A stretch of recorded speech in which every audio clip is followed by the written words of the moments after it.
नमस्कार, आप देख रहे हैं वॉइस नेशन। मैं हूं आपके साथ पिंकी सिंह। वक्त हो चला है उत्तराखंड की तमाम अहम खबरों का। बढ़ते हैं खबर की ओर। खबर सितारगंज से, जहां पर लंबे समय से राजकीय पशु चिकित्सा केंद्र में महिला डॉक्टर की अनुपस्थिति देखी जा रही है, उसके बावजूद अभी तक कोई कार्रवाई नहीं हुई। सितारगंज के मैना झुंडी गांव में एक राजकीय पशु सेवा एवं गर्भधान केंद्र है, जिसमें एक लेडी डॉक्टर नियुक्त की गई थी, लेकिन ग्राम वासियों का कहना है कि यह लेडी डॉक्टर काफी लंबे समय से अस्पताल में नहीं आ रही हैं और क्षेत्र के लोगों का कहना है कि इनके पति ही यहां आकर पशुओं की चिकित्सा कर रहे हैं।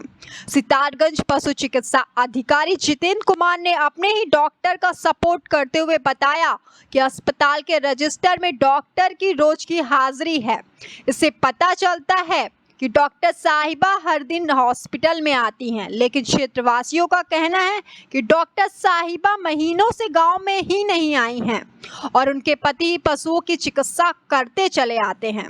वह भी क्षेत्र में डॉक्टर जितेंद्र कुमार का कहना है कि अभी जांच का विषय है, जांच चल रही है, जैसा भी पाया जाएगा उचित कार्रवाई की जाएगी। लेडी डॉक्टर की तरफदारी करते हुए चिकित्सा अधिकारी जितेंद्र कुमार ने कहा कि उनके पति उनके साथ सपोर्ट में रहते हैं। अब देखना यह होगा कि लंबे समय से अनुपस्थित लेडीज डॉक्टर के ऊपर पशु चिकित्सा अधिकारी के द्वारा क्या कार्रवाई की जाती है। वहाँ पर और मैंने वहाँ पर निरीक्षण किया, लोगों से बातचीत भी की है और उसकी मैं निरीक्षण आख्या बनाकर अपने उच्च अधिकारी को भेजी।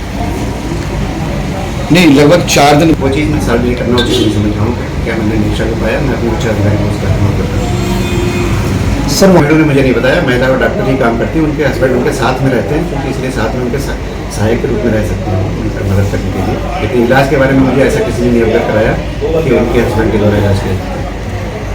ये कहना सही मेरे साथ, क्योंकि ऐसा गाँव वालों से मैंने भी बात की है, तो मुझे ऐसा कुछ लोगों ने बताया कि कभी कभार नहीं आती है, लेकिन ज़्यादातर लोगों ने ये बताया कि वो रहती है। ऐसा एप्लीकेशन छुट्टी का नहीं आया है, लेकिन ये वहाँ पर ऐसा, क्योंकि उनकी हाजिरी भी लगी हुई है वहाँ पर, वो लगातार लोगों ने, कुछ लोगों ने अवगत कराया कि कभी कभार नहीं आते हैं, लेकिन ज़्यादातर लोगों ने ये बताया कि लगातार ड्यूटी में रहते हैं। जब हम भरेंगी जो ड्यूटी में वही भरेंगी, वो जाती होंगी तभी लगाती होंगी हाजिरी। इसके बारे में ज़्यादा मुझे अभी ज्ञात नहीं है, उन महिला से मेरी बात नहीं हो पाई, उनसे बात करके मैं आपको लगभग 1 महीना तो हो गया लगभग। बाकी 2 महीने से हमने देखा नहीं, यहाँ पर आते हैं चले जाते हैं, बस आना जाना ही रहता है इनका। बाकी वो भी आते हैं दोपहर को 1 आध घंटा बैठ के चले जाते हैं। बस डॉक्टर साहब आते हैं कभी कभी, वो भी हफ्ते में एक बार आ गए तो आ गए, नहीं ये बंद रहता है 24 घंटे। बढ़ते हैं अगली खबर की ओर। अगली खबर बाजपुर से, जहां पर विश्व पर्यावरण दिवस के अवसर पर श्रमजीवी पत्रकार यूनियन के पदाधिकारियों ने काटे गए पेड़ों को हरा भरा करने के लिए गोद लिया है। विश्व पर्यावरण दिवस के अवसर पर श्रमजीवी पत्रकार यूनियन के पदाधिकारियों ने काटे गए पेड़ को हरा भरा बनाने के लिए गोद लिया है। बता दें कि लगभग 1 माह पूर्व 2 लोगों द्वारा मुख्य मार्ग पर स्थित हरे भरे पेड़ को रात में काट दिया गया था, जिस पर उचित कार्रवाई करते हुए पेड़ कटवाने वाले व्यक्ति के खिलाफ वन विभाग ने 5,000 रुपए का चालान भी किया था। इसी को मद्देनजर रखते हुए ग्रीन बाजपुर के आह्वान पर पुलिस क्षेत्र अधिकारी भूपेंद्र सिंह भंडारी एवं श्रमजीवी पत्रकार यूनियन इकाई बाजपुर से जुड़े पदाधिकारी मौके पर पहुंचे, जहां उन्होंने काटे गए पेड़ के चारों ओर बाड़बंदी की और पेड़ को पुनः से हरा भरा बनाने में लोगों से अपील की। इस दौरान ज़्यादा से ज़्यादा मात्रा में हरे भरे पेड़ लगाने के लिए भी जनता से अपील की। श्रमजीवी पत्रकार यूनियन के पदाधिकारी भी मौके पर मौजूद रहे, जिन्होंने पेड़ को पुनः हरा भरा करने का प्रण लिया एवं इस काटे गए पेड़ को अपने संरक्षण में देखभाल करने के लिए गोद भी लिया। विश्व पर्यावरण दिवस है। सबसे पहले मैं पूरे देश के लोगों को, अपने इस बाजपुर क्षेत्र के लोगों को विश्व पर्यावरण दिवस की बहुत बहुत बधाई देना चाहूंगा। पेड़ हमारे जीवन के लिए बहुत उपयोगी है, हमें ऑक्सीजन भी प्रदान करते हैं, हमारा प्रदूषण को जो है विरक्त करते हैं और जो है हमें गर्मी के सीजन में वो अच्छी छांव भी देते हैं। लेकिन एक यहाँ पर ये बाजपुर में ये दुकान के आगे एक पौधा था जिसको जमीन जब्त कर दिया गया था, इसको पुनः बाजपुर के लोगों ने ये क्लीन बाजपुर और स्वच्छ बाजपुर के अभियान के दौरान में जो है इसको जीवित करने का एक सफल उपाय यहाँ पर किया गया है।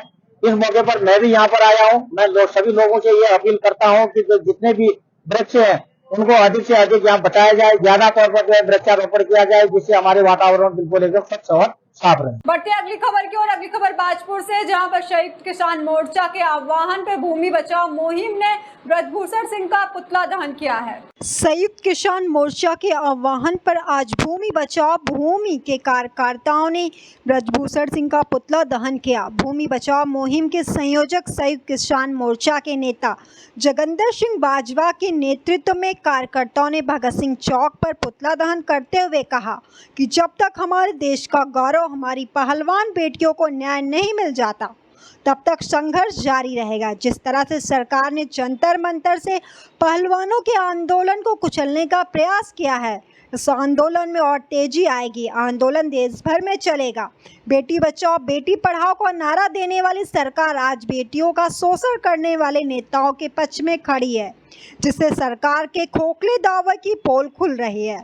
सरकार के तानाशाही रवैया के खिलाफ संयुक्त किसान मोर्चा पहलवान बेटियों को आंदोलन के साथ कंधे से कंधा मिलाकर खड़ा है और पूरे देश की बेटियों के सम्मान के लिए मोर्चा अपना संघर्ष जारी रखेगा। ब्रजभूषण का पुतला नहीं है, ये उस बुराई का प्रतीक फूंका जा रहा है जो देश के जिनकी वजह से देश में हमारी बहनें हमारी बेटियां सुरक्षित नहीं हैं। और आज देश का गौरव, देश की पहलवान बेटियां जिन्होंने अंतर्राष्ट्रीय स्तर पर भारत के मस्तक को ऊंचा किया है, तिरंगे को ऊंचा किया है, उनका यौन शोषण हुआ है और वो न्याय के लिए गुहार लगा रही हैं। और मौके की सरकार जो है वो अपराधियों को संरक्षण दे रही है।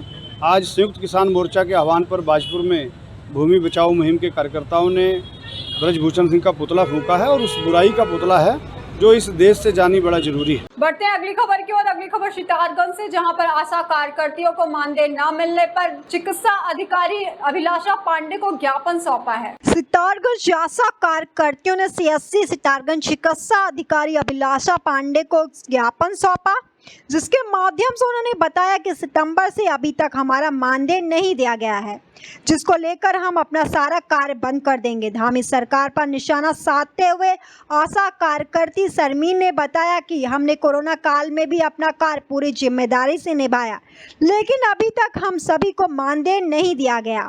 इसी को लेकर हम कई बार धरने पर भी बैठे और बीजेपी के पदाधिकारियों द्वारा हमें आश्वासन दिया गया कि हम आपका मानदेय दिला देंगे, आप धरने से उठ जाइए। इसी आश्वासन पर हम धरने से उठ गए, जिसका परिणाम हमें यहाँ मिला कि हमें आज तक मानदेय नहीं दिया गया। कई आशा कार्यकर्त्री ऐसी भी हैं जिन पर अस्पताल आने के लिए किराया तक नहीं है, फिर भी वह अपनी जिम्मेदारी निभाने के लिए अस्पताल पहुंचती हैं।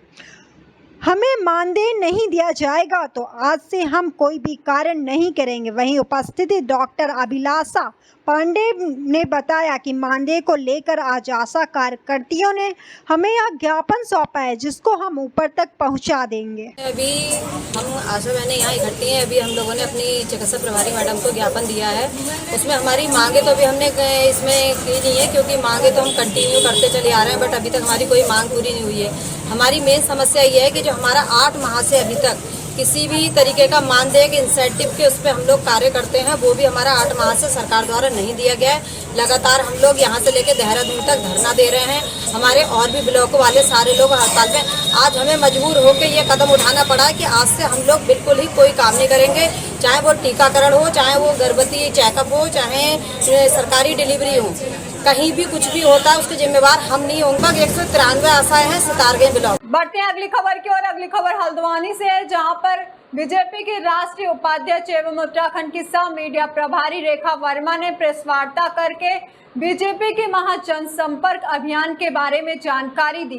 भाजपा की राष्ट्रीय उपाध्यक्ष एवं उत्तराखंड सह प्रभारी रेखा वर्मा और केंद्रीय रक्षा राज्य मंत्री अजय भट्ट आज हल्द्वानी पहुंचे। यहां पत्रकार वार्ता के दौरान उन्हें भाजपा के महाजनसंपर्क अभियान के बारे में जानकारी दी और पीएम नरेंद्र मोदी के नेतृत्व में केंद्र सरकार के 9 साल पूरे होने पर उपलब्धियां गिनाई। उन्होंने कहा इस दौरान जनसंपर्क अभियान में भाजपा का प्रत्येक कार्यकर्ता डोर टू डोर जनसंपर्क करेगा।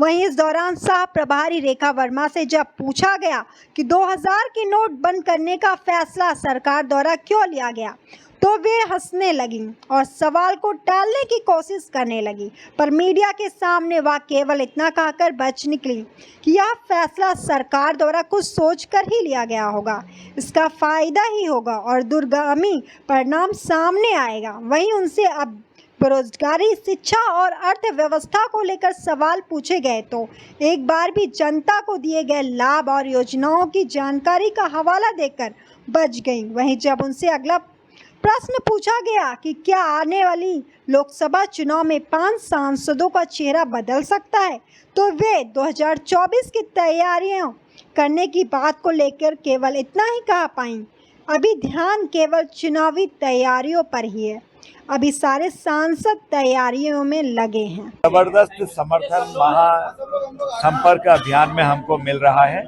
आज पूरे देश में इसी तरह जैसे प्रेस यहाँ पर भी अलग अलग क्षेत्रों में अलग अलग दिवस पर हमारे बड़े नेता, हमारे सांसद, हमारे पदाधिकारी कर रहे हैं और इसकी यूटिलिटी क्या है, उपयोग क्या है और हमने 9 सालों में क्या किया, हम ये बता रहे हैं।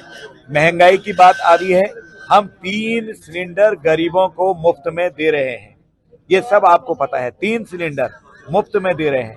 मॉर्गन स्टैनली जो वित्त के बारे में विश्व को पूरा संदेश देती है, सर्वे करती है देशों का, उसके बाद डिक्लेयर करती है कि किसकी क्या स्थिति है, उसने पहली बार भारत की तारीफ की है। आज तक कभी किसी ने भारत की तारीफ नहीं की है कि भारत की वित्तीय स्थिति बहुत तेजी से आगे बढ़ रही है।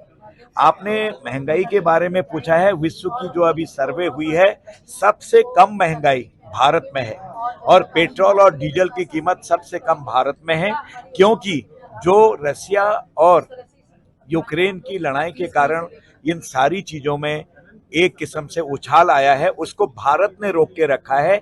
ऐसी स्थिति में भी हम विश्व की 5वीं आर्थिक स्थिति बन गए हैं, 5वीं आर्थिक ताकत बन गए हैं। महासंपर्क अभियान जो चल रहा है वो हमारा 30 मई से लेकर 30 जून तक चलेगा और इस बीच में हम बहुत सारे ऐसे कार्यक्रम करने वाले हैं। उसमें एक हमारा ये प्रेस का भी कार्यक्रम था, दूसरा सोशल मीडिया, हमारा प्रबुद्ध सम्मेलन, हमारा युवा मोर्चा का एक कार्यक्रम रहेगा। इस तरह से हमने 8-9 कार्यक्रम लिए हैं और एक महारैली होगी हमारी जो हर लोकसभा में की जाएगी। बढ़ते हैं अगली खबर की ओर। अगली खबर बाजपुर से, जहां पर चीनी मिल आसवानी को लीज पर देने के लिए सरकार द्वारा निकाली गई विज्ञप्ति के विरोध में लोगों ने चीनी मिल के बाहर धरना प्रदर्शन किया है। बाजपुर के आसवानी को लीज पर देने को लेकर सरकार द्वारा निकाली गई विज्ञप्ति के विरोध में लोगों ने चीनी मिल के बाहर धरना प्रदर्शन किया। बाजपुर चीनी मिल की शहर इकाई आसवानी को लीज पर देने की सरकार द्वारा निकाली गई विज्ञप्ति के विरोध में लोगों ने चीनी मिल के बाहर धरना प्रदर्शन किया। इस दौरान प्रदर्शनकारी लोगों ने प्रदेश सरकार के खिलाफ जमकर नारेबाजी की और जल्द ही सरकार द्वारा विज्ञप्ति को निरस्त करने की मांग की। बता दें कि बाजपुर नगर पालिका अध्यक्ष गुरजीत सिंह ने प्रदेश सरकार द्वारा बीते दिनों बाजपुर चीनी मिल की शाह इकाई आसवानी को लीज पर देने को लेकर निकाली गई विज्ञप्ति के विरोध में सोमवार को धरना प्रदर्शन करने का ऐलान किया। इसी के चलते नगर पालिका अध्यक्ष गुरजीत सिंह दर्जनों लोगों के साथ एकत्र हुए, जहां नगर पालिका अध्यक्ष गुरजीत सिंह ने लीज पर निकाली गई विज्ञप्ति के विरोध में धरना प्रदर्शन किया। इस दौरान प्रदर्शनकारियों ने प्रदेश सरकार के खिलाफ जमकर नारेबाजी की और सरकार से विज्ञप्ति को वापस लेने जाने की मांग की। इस दौरान नगर पालिका अध्यक्ष गुरजीत सिंह ने कहा कि यदि सरकार द्वारा मांग को अनसुना किया गया तो उग्र आंदोलन किया जाएगा, जिसकी जिम्मेदारी शासन प्रशासन की होगी। चीनी मिल की इकाई आसवानी इकाई को लेकर जो है हमने धरना प्रदर्शन करा है। एक सरकार के द्वारा विज्ञप्ति जारी की गई है जिसमें हमारी डिस्टिलरी जो है आसवानी इकाई जो है उसे ठेके पे, लीज पर या पीपी मोड में देने के लिए प्रकाशित किया गया है। मुख्यमंत्री जी से अनुरोध है कि इस विज्ञप्ति को निरस्त किया जाए, अन्यथा अगर विज्ञप्ति निरस्त नहीं की गई और ये निजी हाथों में जो देने का फैसला सरकार के द्वारा लिया गया, अगर इसे कैंसिल नहीं किया गया, निरस्त नहीं किया गया, तो हम मजदूर, किसान, व्यापारी, बाजपुर की सम्मानित जनता, जनप्रतिनिधि लोगों को साथ में लेके एक बहुत बड़ा आंदोलन करेंगे। जब तक सरकार इस विज्ञप्ति को निरस्त नहीं करती फिर ये आंदोलन जारी रहेगा। फिलहाल अभी की खबरों में इतना ही। तमाम देश दुनिया की खबरों से रूबरू होने के लिए देखते रहिए वाइस नेशन। अभी दीजिए इजाजत। नमस्कार। आप